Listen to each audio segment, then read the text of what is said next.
Welcome back here at Goldberg. Today we'll be talking about how society treats lonely men and why it may not be advisable for you to air out your grievances to a probably unsympathetic audience on the internet.com. Recently, this young man, Jonathan Yescas, he went viral for his "I'm 25 years old and I've never had a girlfriend" video.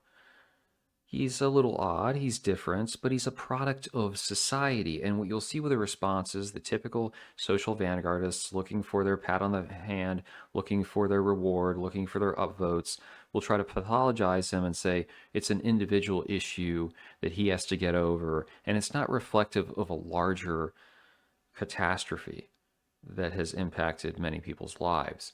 So one of the first comments, which was fairly innocuous, so I'm not going to focus too much in on it, is Sylvie Girl seeking the sane and insane world, Christ is King, Ron Paul and Hayek, libertarian, Second Amendment, and the Fed eat meat. Yeah, fairly predictable. One of you guys should spit some game at her. Maybe that could be a potential trad wife.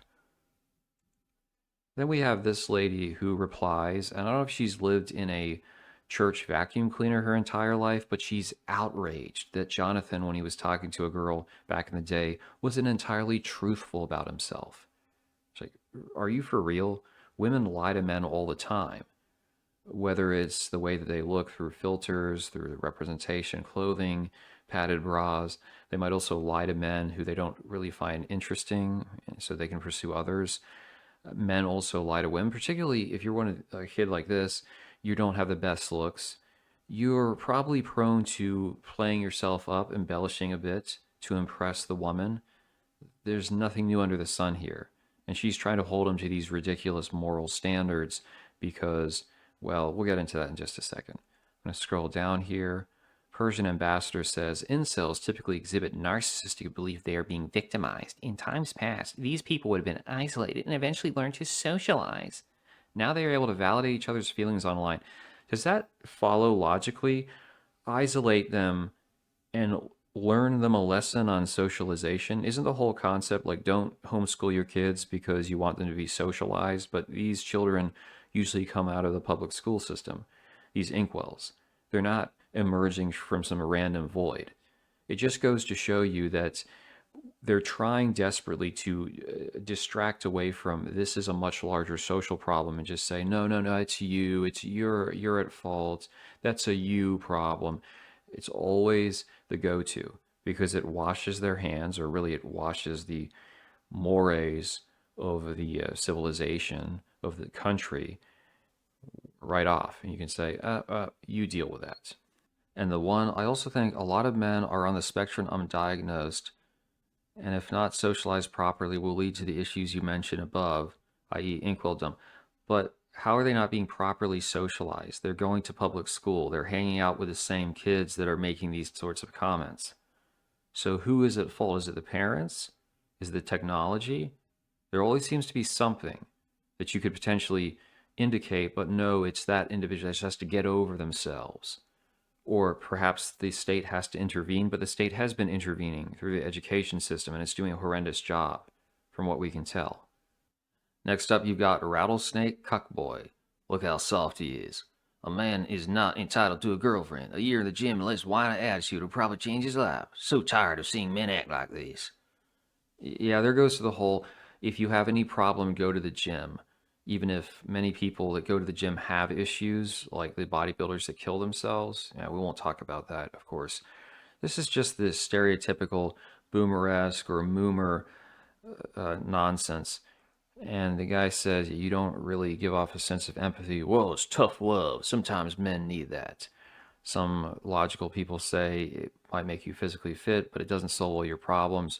Well, I didn't say that, but it raises testosterone. And his argument is that it gives you to where you even have a chance. The role of men is to self-improve. You can go from being a 5 to a 7. Exactly what you've heard if you pay attention to red pillars. You also have women further down that talk about how he's too soft. I don't like that in a man. What they're really saying is that he's just not good looking. He's got weird eyes. He's got that strange stare. All of these are factors that are biologically determined for the most part. So sure, he could maybe get more cut in the gym, assuming he's not already going, but that's not going to fundamentally make him a super outgoing person. So it's a classic example where these people, they want to lob some panacea out there. In fact, Rattlesnake Cuckboy, when people pointed out to him, it's, I've gone to the gym, I've had progress, but I'm not making a bunch of friends. And he says, oh, that's a you problem. So they're always moving it back to the individual instead of looking at why exactly is this happening on a broader scale.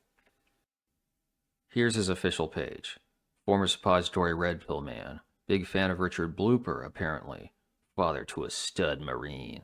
Now, who refers to their child as a stud? It's like saying, my boy's a hunk, you want to take a look?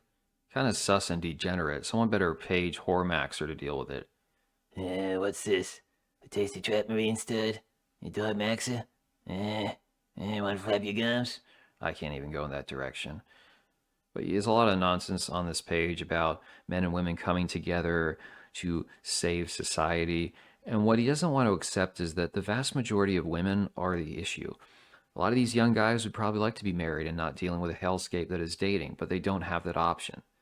And just using typical talking points and saying go to the gym and work out and have a positive attitude, that's all well and good, but it's not changing the underlying problem.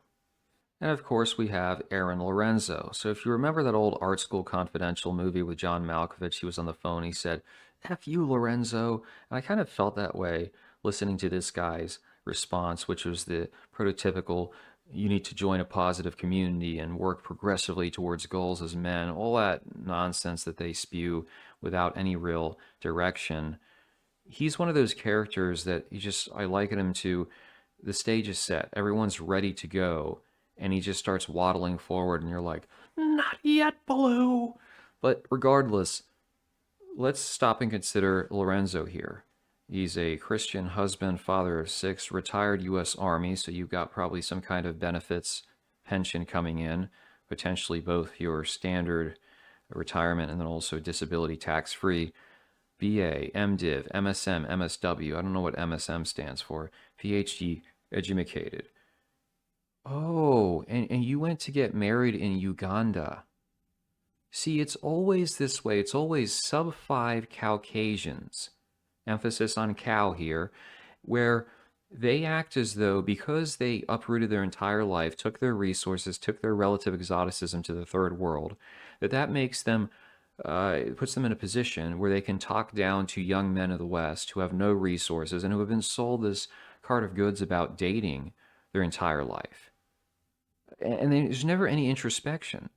I've been attacked by a lot of dudes who are basically sent their own way to the Philippines acting like they've got some moral superiority.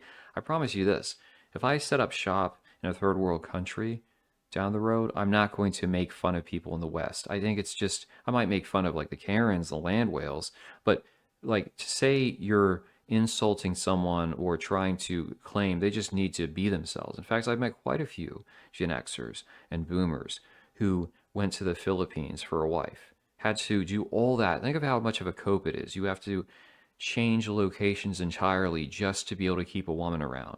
It's brutal. And yet they will just tell men in the West, why don't you just be yourself and approach her?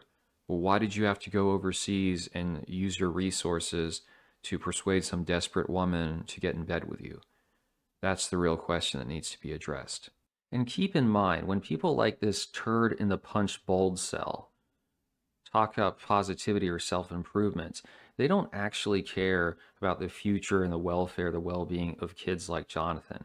If Jonathan were to end up with some 3 out of 10 land whale who abuses him, makes his life a living hell, but at least from the outside, they can pose for pictures and it indicates, oh, see, he was able to ascend. That's what matters. You see, the positivity cultists, they do it not for others. They do it because they want to say something, get a smile, get a pat on the back, be told that they're correct, feel like they're intelligent, they're on the proper path, and that's all that matters. It's egotism, raw and uncut. So with all that being said, what this kid should do, and maybe it seems too generic, you want to work out, fine. Probably for him, combat arts would be better because it builds that sense of engagement, and save up some money, get your ass to Mars or overseas, whatever. Do something where you're going to be in your 20s. You're not going to hold on to that vague hope forever. Because, sure, there's nothing wrong with it if you can have the young love. It's good while it lasts, but it's also something that derails so many guys because they feel like they're not achieving enough if they haven't gotten a girlfriend or they don't have a marriage. When in the past, the sad truth is a lot of young men, they didn't have resources, they were not getting married. They would just use brothels or whatnot.